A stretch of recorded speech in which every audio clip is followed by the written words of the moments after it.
Thank you very, very much. Thank you for coming tonight. We want to kick off another Startup Talks with Rick Carlson tonight of SharpSpring.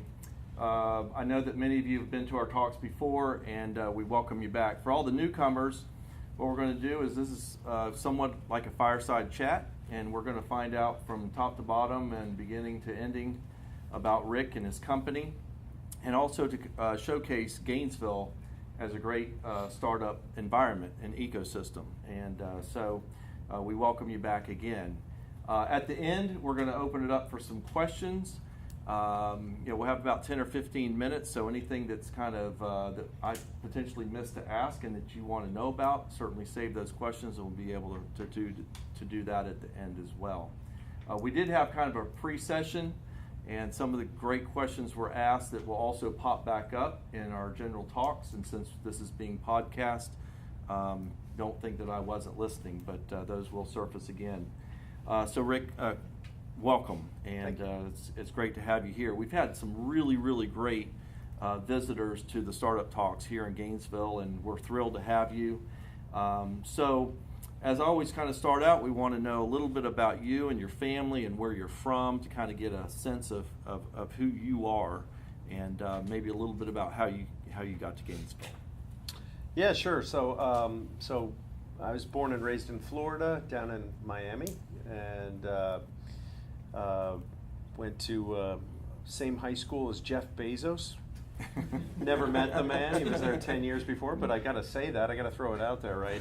In my mind, I think that in the reunions and the principal there is talking about Jeff and me to his current students, but that only exists in my mind. I'm certain of it. I actually dropped out of that school, so Jeff graduated. I never got a high school degree. Story there, but ended up coming up here, went to school at UF, got an undergrad degree at UF, and then I got my MBA at UF, and I met my wife here. I left, so I've got kind of deep ties to Gainesville. For me, coming from Miami and coming to a place like Gainesville, I loved Miami for various reasons, but coming to a place like Gainesville was just night and day, just a different experience, as I'm sure you can all imagine, or some of you maybe lived with me. But I came up here and went to school, fell in love with the city, left for, at that time, there were no opportunities. None, I had my graduate degree and was looking for ways to stick around, and there was no startup opportunities here at all. It's amazing to see what the city has become in that short period of time. But I left for a little over a decade, working with some internet security companies.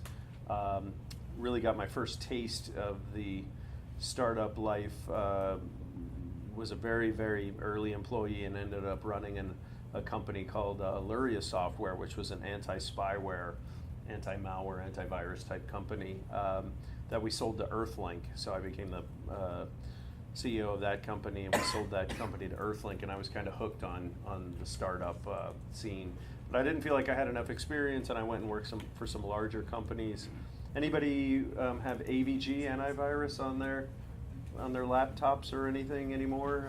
Yeah, so if you're not using a Mac, you probably had AVG. I ran the US operations for that company, and ultimately decided, as I was approaching my 40s, that I would do another startup, and so moved back up here to start SharpSpring. That's kind of the background. I can get into SharpSpring in a minute, but yeah. So earlier you were talking about a little bit about how you came here. So what was the driving force for landing in Gainesville? Yeah. So if I tend to be totally honest, so I'll tell you it was mostly personal for me. My in-laws live here, have a couple of kids. At the time I had one, and we wanted to raise him near my in-laws. I really wanted to kind of be back in Gainesville as well, and I did think that it would be a great place to start a business. I knew enough about Gainesville to realize there was a lot of really smart people here, not a lot of opportunity, but at the time. And so I moved back mostly for personal reasons, but with a high degree of confidence that I'd find I'd find the talent I needed to help start the business. When I got back, I was just pleasantly surprised. We had the Institute for the Commercialization of Public Research pretty much across the street from here, and all kinds of funding opportunities, and really just a burgeoning startup community that was, I think, held down by companies like GrooveShark and some of the biotech companies that are out on the edge of town. And so there was just a lot more here. In the time that I was gone, Gainesville was growing as well. So came back mostly for personal reasons, but was really surprised and pleasantly surprised by all the growth that had happened here. So it was cool. Pretty fortuitous. So for those who don't know, what does SharpSpring do? Sure. SharpSpring is a marketing automation company. So we, our primary clients are digital marketing agencies, and we help digital marketing agencies deliver results for their clients, which are probably businesses like yours. Ultimately, what marketing automation does is it really allows you to have the word automation is kind of a misnomer. People think about machines and non-personal. It conjures up anything but personalization. But in fact, that's what we do. We allow for personalization with marketing. So and allow for more high-value communication with leads and prospects that are coming into a business via website and email communication and social media and so forth. The core of that is on-site tracking. We're able to see when a visitor visits a site, not tracking as you go around the internet, not that kind of tracking, not the kind of scary stuff that keeps us all up at night. But when you're actually visiting a website, it's pretty useful to have that site know that you're interested in product number 1 instead of product number 19 or 20, and you're at the beginning of the buying cycle. You're just starting to educate yourself on the process rather than being ready to buy, because then we can communicate with people accordingly and send them relevant information and serve up the right message at exactly the right time. And that's ultimately beneficial for the leads and prospects that are visiting a website, and beneficial for the business as well, because when you serve up the exact message at exactly the right time, that generally leads to revenues and sales. So you'd think after all these years I could tighten that description down a little bit on work in progress. The Reader's Digest version. Yeah. So we know you wanted to come to Gainesville. Yeah. And so you landed here. So part of the startup talks is to really dive into, what is the genesis or inspiration of an idea, how you take it to market, and how do you monetize it, right? Yep. So how did you come up with this idea? What was the overarching moment that you said, hey, this would be really cool to do, and I think I can make it work to where I can take it to the market? Did that happen in Miami or did it happen in Gainesville? Actually, it happened in Orlando. So when I left for 10 years, I went down to the Orlando area. I was in this internet security space, and SharpSpring really, like a lot of startups, it was born out of frustration with the current state of affairs. So I was running the U.S. operations for an internet security company, and I had questions. I'm a pretty analytics-driven person.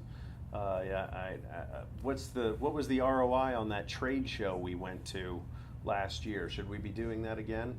And I had a very smart person working for me, but we didn't have the type of analytics that we needed to give the real answer that I was looking for. Instead, I got an answer like, oh yeah, we got to go to that again. The trade show booth, it was packed. Well, great. Well, whatever happened to those leads, and did we convert them, and did we turn them into sales? And I looked around, and nobody was really doing that. I was exposed to a company we now think of as a competitor, and they had kind of part of the solution, but they were very email focused. They were doing email automation, which ultimately turned into marketing automation. So they had kind of a partial solution, but not what I needed as a small business. and the price points back then were $50,000-$100,000, and I said, boy, here's an opportunity. This stuff is powerful, but it's missing the mark for small businesses, and it's really expensive, so they can't use it. But this is something that everybody can use. So I became really excited about the possibility of building a product like that. And then I had a really healthy dose of ignorance about what it would take to build it, so that's always good. Right. I hope you have that same amount of ignorance yourselves, because it's the only thing that'll get you through until you're in too deep and you can't stop. And so I had some of that, and decided to get up here and start SharpSpring. So you had talked about you started the company, obviously. You had a partner on the deal, is that correct? Yeah, okay. Yeah, that's right. And then tell us a little bit about how the company has evolved and the growth. Yeah, sure. Fast. Right. I think that's the answer. I started with somebody that I'd worked with for several companies. He and I And were what year both was this? kind of inspired. Let's see, it was really kind of had the idea germinating in middle of 2011. Okay. Kind of left in Q4 of 2011 and moved back up here. I met, and we had done kind of a wireframe, me and this other gentleman, but he actually ultimately, as we were talking about prior to this, decided really 90 days into it that he wasn't going to take the risk. And I had already kind of jumped off the cliff, and he had 2 young daughters and another one on the way, and so I don't blame him a bit. But I was lucky enough because there was a tech scene that was already here, to find the person, Travis Witten, who's our CTO today, just exactly the right person to really kind of move forward with the business. And he joined the company in April of 2012, and we worked for whatever that is, 20 months to build a product.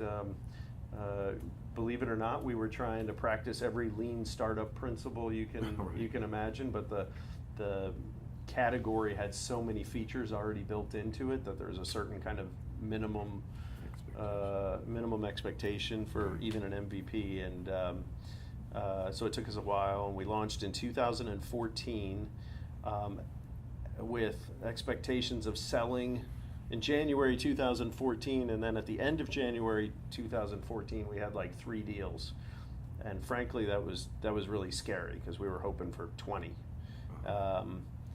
But February we had 20, and we just took off ever since, with very few kind of bumps in the road. So fill in the gap for me. So yeah, I skipped a bunch. Yeah, a little bit. Yeah. 2011 to 14. Yep. So your developing phase, is that what we're in Yeah, here? so around that 12, time. Right? Yeah. 12 and 13? Yeah, really 12 and 13, that's right. What was going on around that time is a lot of product stuff. Really didn't have anything we could sell. So I was no revenue. No revenue. I was busy tapping my network for dollars to survive. I was working for nothing for a long time, and then about 25% of what I was making, just to put some food on the table. And my primary job was product manager, because I kind of was building this product for what I needed, so I was kind of the guy to define what the product was. So I filled a product manager role, and I filled a kind of the CEO role or the founder role of going out and raising a bunch of money. At the same time, we had a couple of developers, Travis being one of them, and we were just building the product, building, and then we started to do some test marketing. I went over and sold a bunch of people personally, face to face, to kind of get that market fit, make sure I was talking to customers and selling myself. Not selling myself, that'd be weird. I mean, I'll do a lot of things for a business, that's not one of them.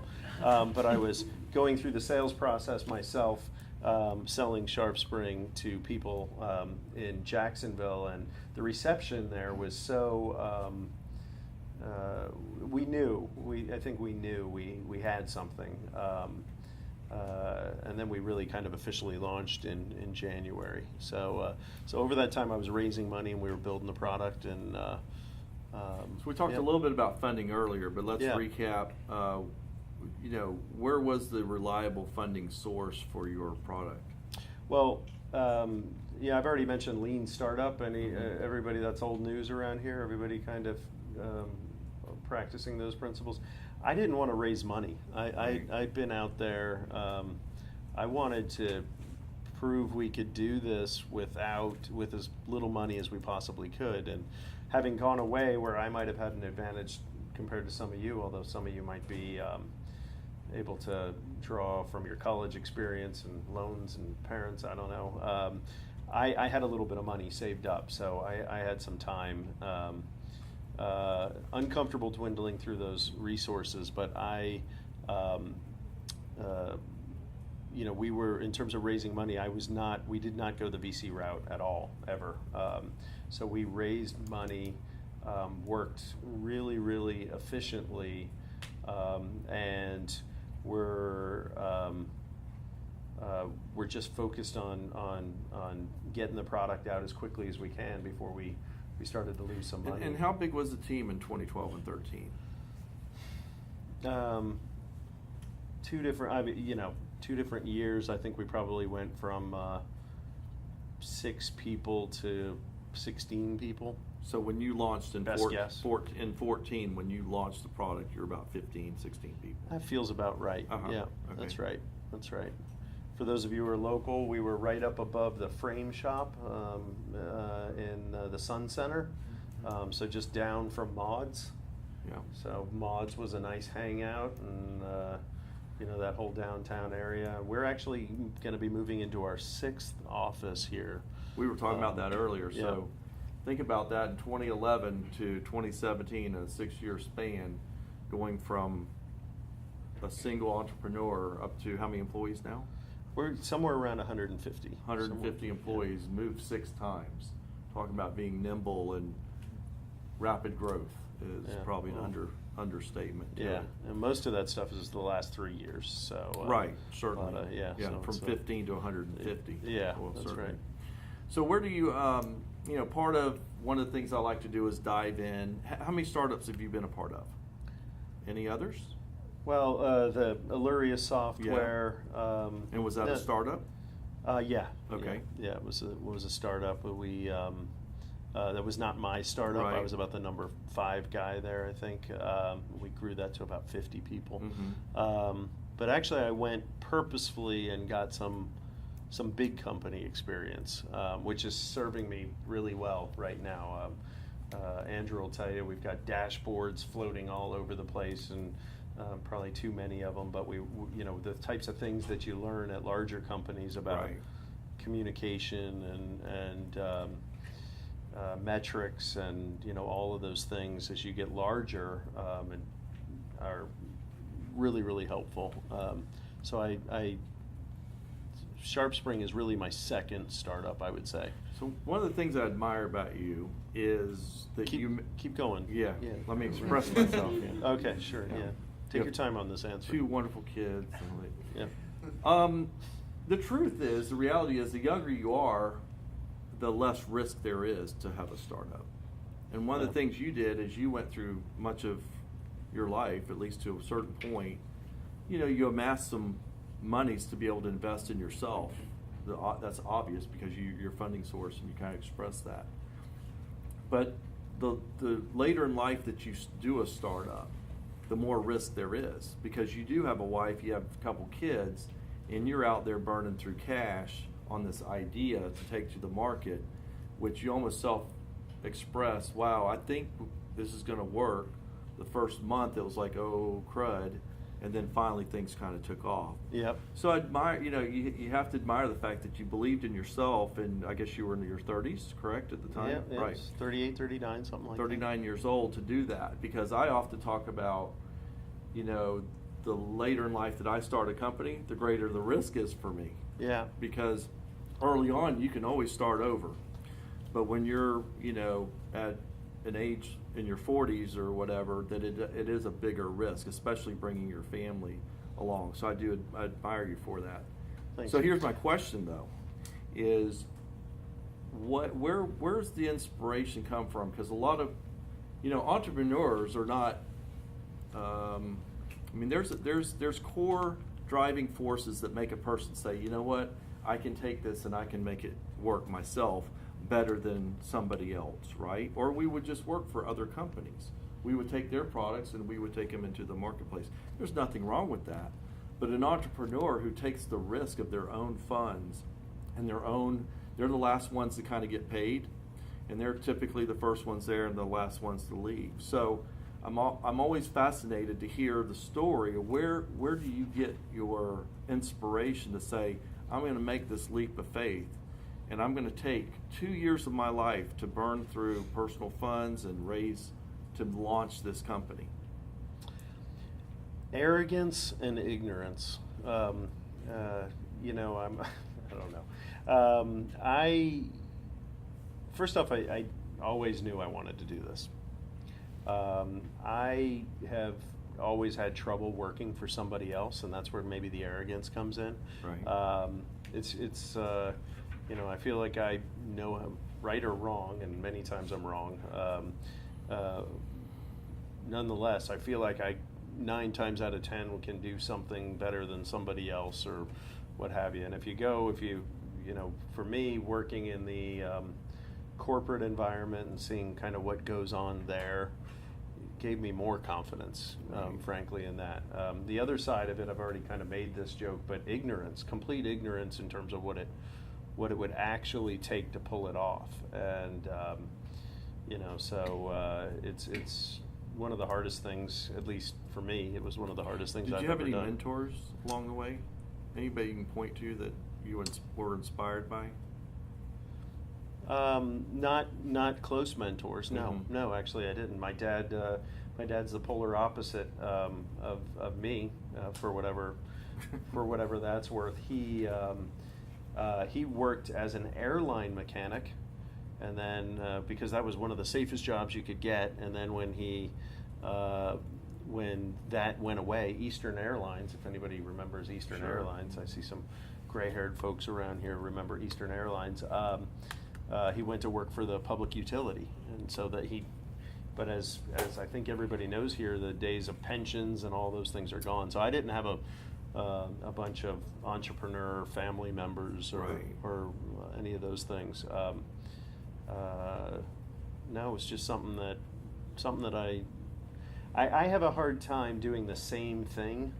I'm antsy. School was, boring. One of the things about doing this is I am doing wildly different stuff from almost minute to minute, really, and it gets better or worse depending on your perspective as the company gets larger. So that, I think, was a huge driving force for me. So one day I remember thinking, my God, I've got to go into the workforce and I'm going to do the same thing for 30 years. What the hell is that like? And it scared the hell out of me, to be honest. And so whether it was going to be running my own lawn service or a restaurant or something, I was going to do something to make things entertaining for myself, to have a cross-disciplinary experience. Right. So let's talk a little bit about leadership. Obviously, with a 150 person plus company, and I know you're looking at continue your expansion. How do you bring people along? How do you inspire the leadership that you need within your organization? Do we leave that to others? No, I'm kidding. no, yeah, right, exactly. Yes, actually, I'm going to give a different answer. Listen, everybody's got their own style. I think people will tell you that I'm not the easiest person to work with. What I've tried to do was, for inspiration, is create what we call a meritocracy at SharpSpring. So there's no politics. We don't judge people by the way they dress. That should be obvious. Or anything other than the work.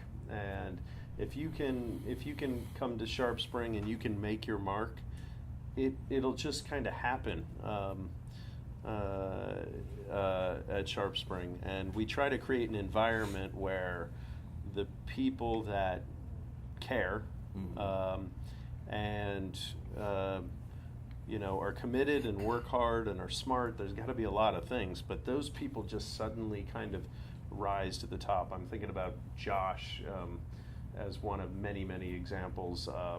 Guy in our came out of our support organization. We've probably had 10 or 12 people out of our support organization that are now managers in various capacities at SharpSpring. So we try to create an environment where people can make their own way and make their own mark. The other thing we try to do is be tremendously transparent. So I will, on occasion, in no particular time interval, find myself writing some sort of manifesto that's 5 or 6 pages long to just kind of let people know this is where we're at, this is what we're doing, this is why we're doing it, this is how you fit into the puzzle. Right. And so we try to be tremendously transparent, and when we do that, we try to talk about our weaknesses and what we're good at and what we're not good at. I think we've tried to create a place that's really genuine. No politics. Again, I spent some time in the corporate side. So there's nobody there that's in a position because they're a friend, for example. And I think that's true of everybody else. There's not a manager there who's put somebody else in charge because they're a friend. It's just about being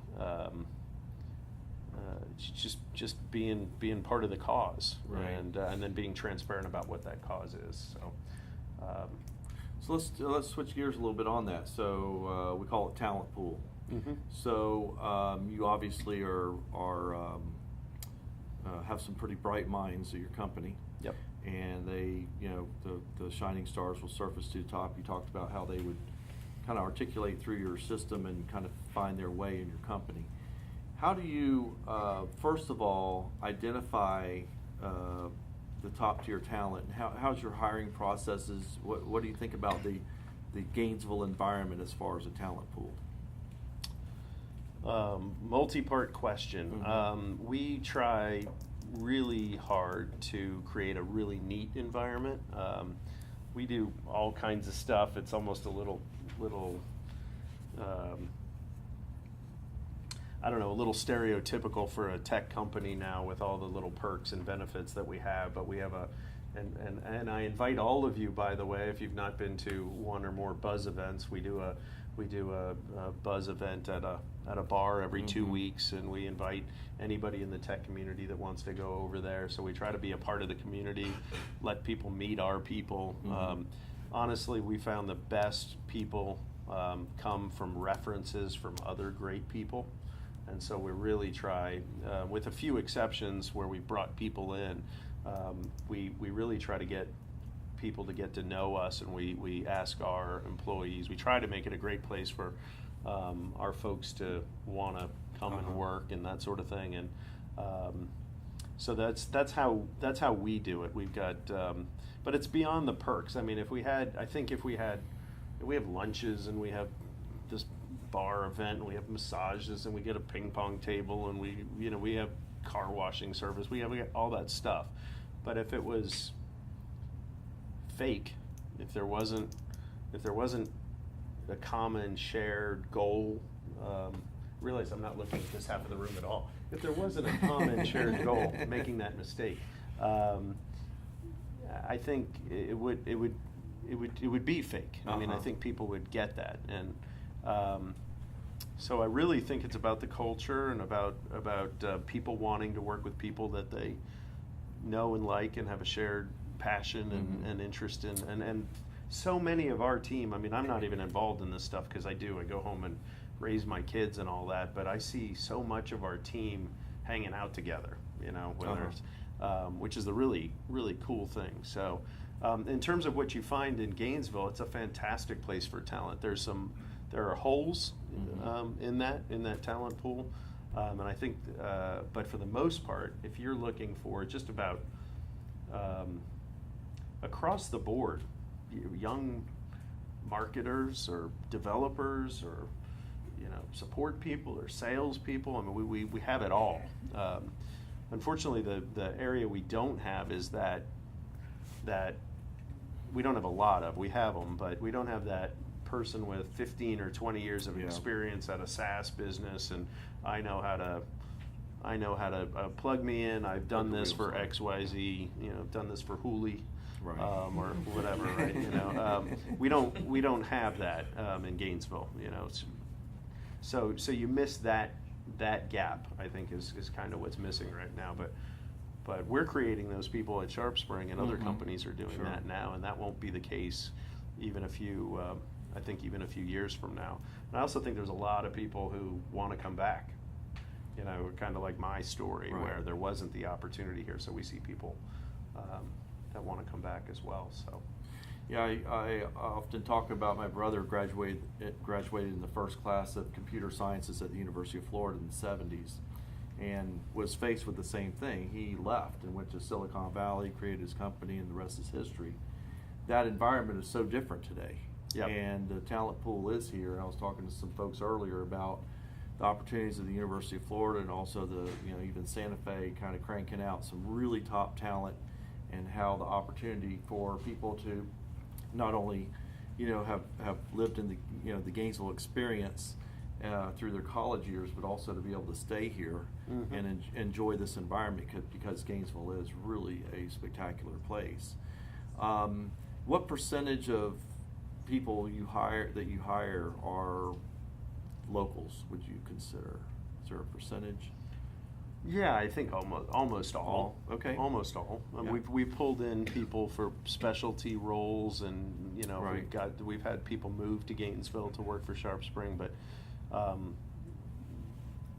out of necessity, I think, and, Right. and I'd say that's also the exception to the rule. Yep. Yeah. So let's talk about the customer service aspect. So you have customers, and you have a product which is wildly successful and accepted. Talk a little bit about the balance between that company culture and your employee base and the customer experience, and how those interface. Yeah, well, we try to we always tie our success when we talk about some of the things we talk about at SharpSpring are what we're doing actually for the community, and the stuff that we're building, and one of the things about being public is I'm always talking to our employees about this. It's very important that investors get a return on their investment and so forth, but really we point out in our company meetings how many people weren't here 6 months ago. Raise your hands. And those people should thank the people that were here before them, because if it wasn't for their work, those jobs wouldn't have been created here. So we are constantly trying to tie what we're doing back to the community, and honestly, that makes it exciting for me. It's a cool thing, and that ties directly to the customers. And in our business, our customers,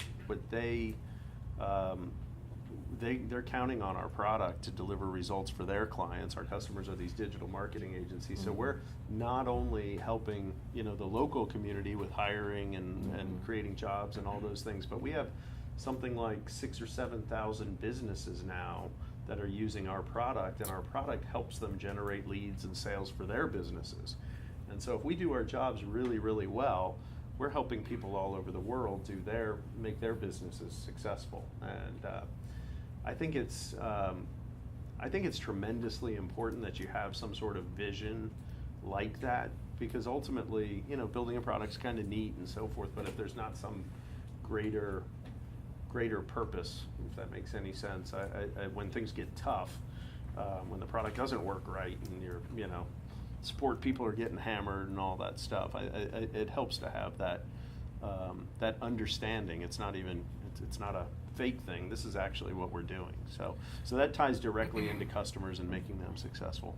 and how we treat them and so forth. Certainly. Yep.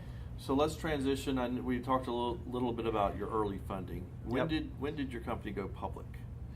Well, we never went public. We're publicly owned. Well, we're very confusing, very unusual. I don't recommend you take this path, by the way. Well, that's the reason we're going to talk about it. Yeah, sure. So, we've been through the history of SharpSpring pretty well now, right up until we launched. We launched in January of 2014.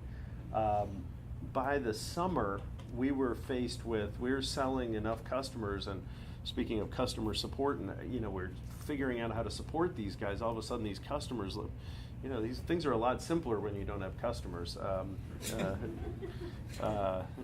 It's not something that you wish for, but it's a fact. It's simpler. So we were suddenly kind of inundated and trying to figure out there's a million feature requests, and we got to figure out how to onboard these guys and support them, and they're finding every bug that we never knew we had because they're actually using the platform. So we were going to raise money, and a company came along. They actually got caught up in our outbound marketing, and we had approached them, and they said, "Wow, you guys are pretty interesting," and they offered to purchase us, and that was a company called SMTP. If you guys are familiar with like an SMTP mail server, they did kind of core email technology, and they were also a small company. They were public, and small company, but they were public, listed on the NASDAQ, and they made an offer.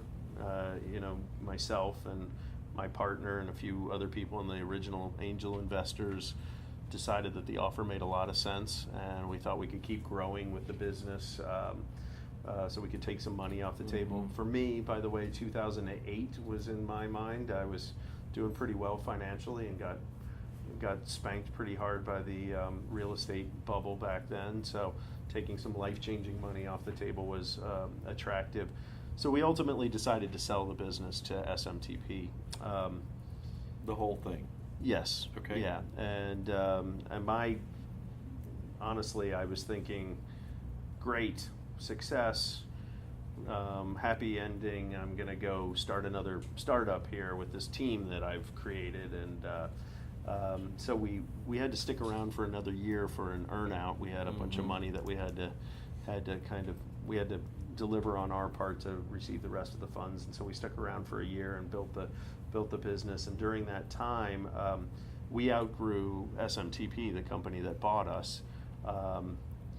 The board of SMTP asked me to be the CEO. We changed the name of the company to SharpSpring because we were the bigger part of the company, and so we changed the ticker symbol and so forth. So all of a sudden, I was the CEO of a publicly traded company, and then we sold SMTP, the division that purchased us, just last year. So it was kind of and not a single part of that story was planned. Right. So that's kind of how it all happened. Yeah. Okay. Actually skipped a part. They bought another company, a third company at that time, and we had to kind of bring that company into the infrastructure and deal with that. So for a while we had I feel like 250 employees, and we had offices in Kiev and Cape Town, South Africa, and Boston, and here. And really last year we sold off business units and kind of consolidated everything, and we're back here in Gainesville on a kind of a tighter company again, and really focused now like we haven't been in a long time. Where's the inspiration of the name SharpSpring? Have you ever looked for a domain on GoDaddy? So I wanted something conceptual. We were thinking originally something like Springboard, and wanted something that kind of said, that spoke to our product's value proposition. So idea being, we're going to deliver better results for you. So spring was kind of a word I was playing with, springboard and so forth. Well, guess what? Springboard's taken. Check it out. SharpSpring came about. It was kind of a play on the Sharp is more the analytics side. We provide a tremendous amount of analytics, so you can kind of see end-to-end ROI, and this channel's working for you. Spent $5,000, 6 months later you got $12,000. Right. Keep doing that. So that's kind of a conceptual name. So it really was just a kind of a playing with the domains for the most part. Well, didn't you hear? I just said it's conceptual. I gave you this great Yeah. story. Yeah. I will tell you, there's a great story. I was starting a company actually with Art Stone, who's here tonight, and we thought Rotag was going to be it. Rotag made up, Rotag, and we go online. I kid you not, Rotag's taken. You go on Florida, whatever, look up corporations, and there's Rotag everything. And it's like, what the hell? I had to have been the only person that thought of Rotag. You know what Rotag is? No.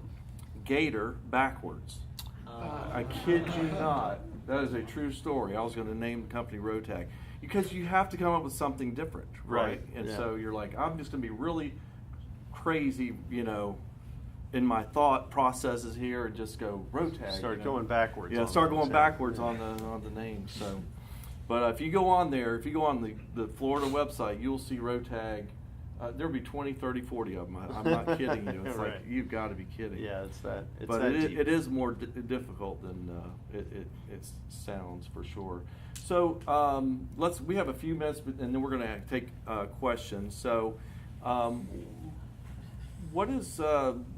let's talk real quick about the high points. What is the best thing going about being an entrepreneur for you? Oh, And then I'm going to ask you the low point. Yeah, well, I was already there. I mean, Right. it's a roller coaster. It's like no other roller coaster you've ever been on in your life. I talked about that January when the sales weren't in. For me personally, I remember Travis and another guy, Joe, and the team really just working their butts off for 20 months. 20 months before I really had anything to sell, and so I had done my part raising money and that sort of thing. But all of a sudden the pressure shifted to me because they developed the product, and now you've got to sell it and you've got to come through.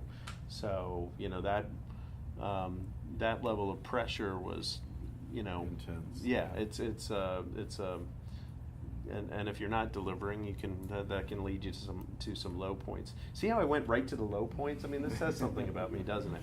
High points when when we knew it was working, when we started selling, when things were really looking great, unbelievable high points. When we sold the business and our attorney said, we received the funds. Wow. And I was like, oh, no, this is real. Send me something, Right. that sort of thing. Those kinds of things were really, really neat. Now I have a different, I don't know if I'm getting softer, or I have a different perspective. I didn't intend to be around the business as long as, again, I was asked if I was going to go do another startup. But what's neat for me now is seeing people that have worked for us almost since the beginning, buying houses, and we just had our first SharpSpring baby. One of our employees had a baby, which is SharpSpring onesie. I mean, we see people coming out of these departments that were hired as tech support people straight out of college, and have found their way to becoming managers now, and growing and doing things. So tons and tons of high points. Yeah. Well, Rick, I'm thrilled you're here in Gainesville, and it's really exciting to see such a successful company. And you talk about the employees you have, the 150 plus, buying homes, creating families, having babies. That last one I had nothing to do with. Right. Yeah. But it genuinely is exciting because Gainesville has really evolved very rapidly in terms of almost along the timeline of your company to become this hotbed of entrepreneurial ideas and the connectivity and the collisions that are happening amongst people and the ideas that are being shared, and really helping people understand, the concept to market and so forth. So again, thank you for coming tonight. We're going to open it up for questions now. We have about 10 more minutes or so before we're going to wrap things up, but we definitely want to get some probing questions that I forgot to ask. Yes? I had a question. Since you, after the product was built and it was your time to start selling and you had a lot of pressure on you, I was wondering if you could share what's the best piece of advice you could give to other entrepreneurs about selling through that experience that you had for yourself? Do it yourself. I thought I wasn't going to be able to come up with something because it's so broad. Do it yourself. You have to, and I think entrepreneurs are afraid to do it themselves. They might have gone in because they're inventors or they're analytics driven. I mean, everybody's probably in this room is a little different, but you can't be great at everything. And so I come from a sales and marketing background, so it was easy for me. I'm actually, I'm comfortable in those environments. But I see entrepreneurs who want to sit in an ivory tower and let somebody else sell it. Hey, I built this thing. Go out there and sell it. But you can't put that barrier, especially early on, in between yourself and your customers, because you're probably not smart enough. I gave a little presentation on that point at one time, but you're probably not smart enough to build a product that's perfect market fit right now, today, without you getting customer feedback. We're going through this today. We're learning better ways to reach out to our customers and understand what they're doing.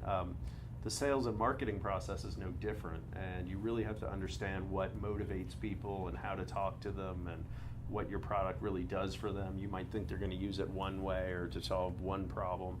Marketing automation, for example, there's some people that think marketing automation is a time saver because they think automation. Well, that's not really the value proposition. And so, in fact, it's so powerful that you'll spend more time doing it, not less. It takes a lot more effort than doing a monthly newsletter to set up drip campaigns and workflows and everything else that marketing automation will allow you to do. If you're not out there doing it yourself and getting your hands dirty and getting out of your comfort zone on the sales and marketing side, you're going to fail. You have to understand. You have to get firsthand experience. So do it yourself. That's my answer. And I think that's brilliant advice, because I know at New York Times I used to do a lot of sales training actually, and we used to talk about oozing. And you don't have to have pom-poms in your hands to sell, but if you believe in the product and you know the product, you just kind of ooze it. It's just kind of an understanding. Wasn't sure where he was going with that. No, but different kind of selling. I remember we used to have people that would come in and go, I can't do this job. I've never sold a thing in my life. And I go, really? What are you having for dinner tonight? I go, I don't know, but here's the way it's going to play out. I'm going to go home. My husband's going to say, what are we having for dinner tonight? I'm going to say, I don't know. How about pizza? And he's going to say, no, not pizza. How about, I don't know, how about lasagna? Yeah, I like lasagna. And you're going to be selling back and forth to each other, because that's what sales is. It's just a conversation about understanding your wants and likes and dislikes and so forth. And when people understand that, and to your point, if you know the product yourself better than anybody, trust me, you're going to be able to sell that. I don't care how introverted or extroverted you are. That knowledge is going to ooze, as we called it, out, and you're going to be able to compel that person to buy that product better than anybody you could train. But I'm making it absolutely 100% true, but I'm making a different point, which is you're going to learn so much because of the other side of that conversation. I agree with that. You too. will be able to sell it right. because you know it, but you'll also learn so much from the backside of that conversation. Right. Yeah, by not having pizza. Right. Right. So same kind of concept. Yep. So I'm sorry. You go first. I want to know, how is SharpSpring, or if you startup you're doing, how are you planning on, or if you are planning on using blockchain? Blockchain? No. No, it doesn't. It's a little different. I think our employees are using blockchain in various ways, but Bitcoin buying, yeah, who knows what they're doing with Bitcoin. But anyway, that's probably as close. It kind of a mismatch. Doesn't really play into our area too much. Do you have another question? No. Okay. All right. So we're going straight from college just to starting our own business. Okay. And you said that you worked in the corporate industry in a large company. Yep. What aspects do you think the beneficial aspects we're going to miss out on by not doing that? If that makes sense. Yeah, no, that's not to say there aren't huge advantages to what you're doing right now. You don't have a lot to lose, We have the theoretically. ignorance. What's Right. that? We have the ignorance. Yeah, you have the ignorance. There's so many things. You probably have the drive and determination, and you don't have the maybe kids and risks and time constraints. So, but you asked specifically about what you're going to miss out. So I'm going to Yes. answer the question that way. But Okay. so it may come off negative, and you get it. And we're not Perfect. just talking about the other side of this. All kinds of stuff. You know, for me, that 10 years allowed me to go out and see mistakes that other people were making, and make my own mistakes on somebody else's dime, and try things and figure stuff out. I mean, by the time I started SharpSpring, I knew a lot. I knew not everything for sure. I still don't know everything, but I knew a lot. I knew how to sell. I knew how to market. Still can't say I know how to communicate very well, but I at least know what, I've had some of that experience in larger companies and saw how things were done. I have had a better appreciation of analytics and process and communication as the company grew larger. I saw examples of leadership, both good and bad. I saw examples of politics and what people do to each other.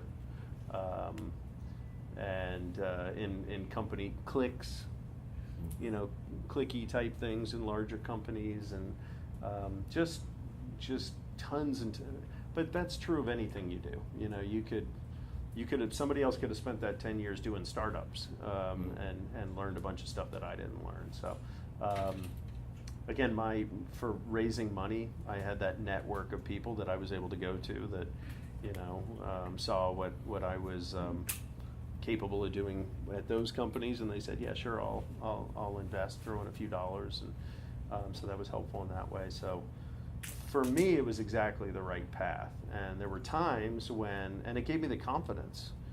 I mean, you know, you go and you work with hundreds of other people in different environments, and you kind of know where you fit in terms of what your capabilities are compared to somebody else. It's like you know, somebody playing for UF right now on the football team really doesn't know whether they're an NFL player or not until they get in there and see how they play against the NFL players. And so that all, see, I've worked in a Gator football reference. You're welcome. But those types of things, I think, is what, and just the healthy appreciation for knowing that there was no way in hell I could do that again. So it gave me some drive and determination. Right. Have you heard the knife in the steering wheel thing? You know, we all have airbags, right? Well, you got an airbag. You don't necessarily have to drive real safe. We got seat belts, we got airbags, but you put a big knife in your steering wheel, and you know, you're going to drive really safe, right? I knew, having been in that corporate world, that I couldn't do that for 30 more years. I mean, it's just not in my blood. I can't do it. Thank God SharpSpring was successful, because if I couldn't do the startups, I might be, you know, who knows what I'll be doing, asking you guys for money or something. So for me, that was the knife in the steering wheel. I better make this thing successful, because I'll be back in the corporate world trying to work through the cliques and politics and all those things. Couple Thank more you. questions? Yep. In the back?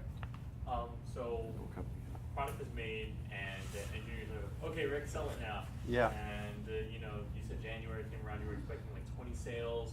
Yep. You got 4. Yeah. You know, like, well, what Yeah. do you tell people? Don't worry, guys. Next month's gonna be better.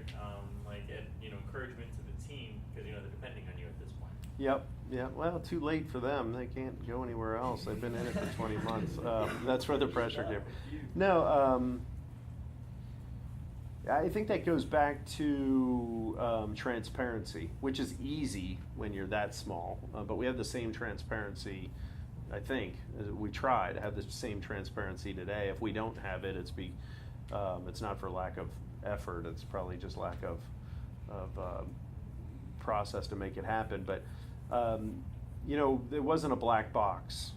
What I was trying to do on the sales and marketing side back then. We all kind of shared in things, and as you know, it's kind of an iterative process when you're developing a product. And you know, hey, I'm not selling. These people kind of need this or that or what have you. And you know, you don't want that to be an excuse from a sales perspective. But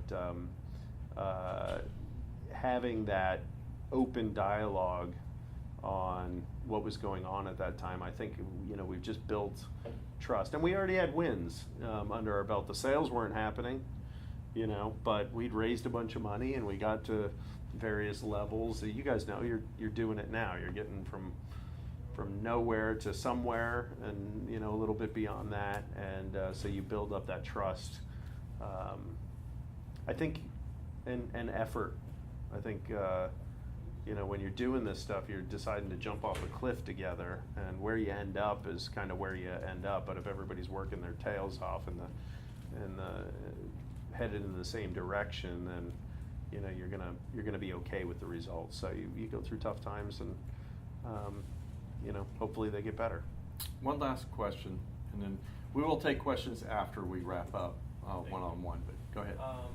In the case of SharpSpring, I'm interested to know, since it seems like you grew so fast in a little time, what is like the hiring strategy that you follow? You know, if I ever find myself in a position like, oh yeah, this is working, I need to hire how many people? I don't know, like what do you do to decide how many people to hire and how to grow the company when you find yourself in that position? Like, yeah, we need more people.